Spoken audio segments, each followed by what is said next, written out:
මෝදර අහන් ඉන්න කන් තියෙන වෙයි. කිල්ලු නම් මෙහෙම්මම තමයි. කියන්නේ මන්දුස් පුතා. ඔව් කතා කරලා තියෙනවා අන්තේ. මොඩියා. බොරු කියන්න එපානේ. බොරු නෙමෙයි. බොරු තමයි.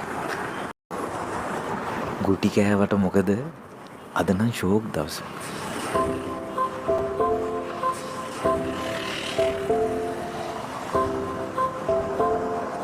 යම්.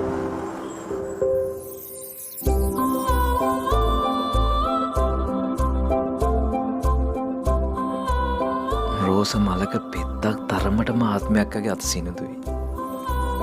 ඒ අත අල්ලගෙන පාරේ හා පැත්තට යනකොට දැනෙන හැඟීම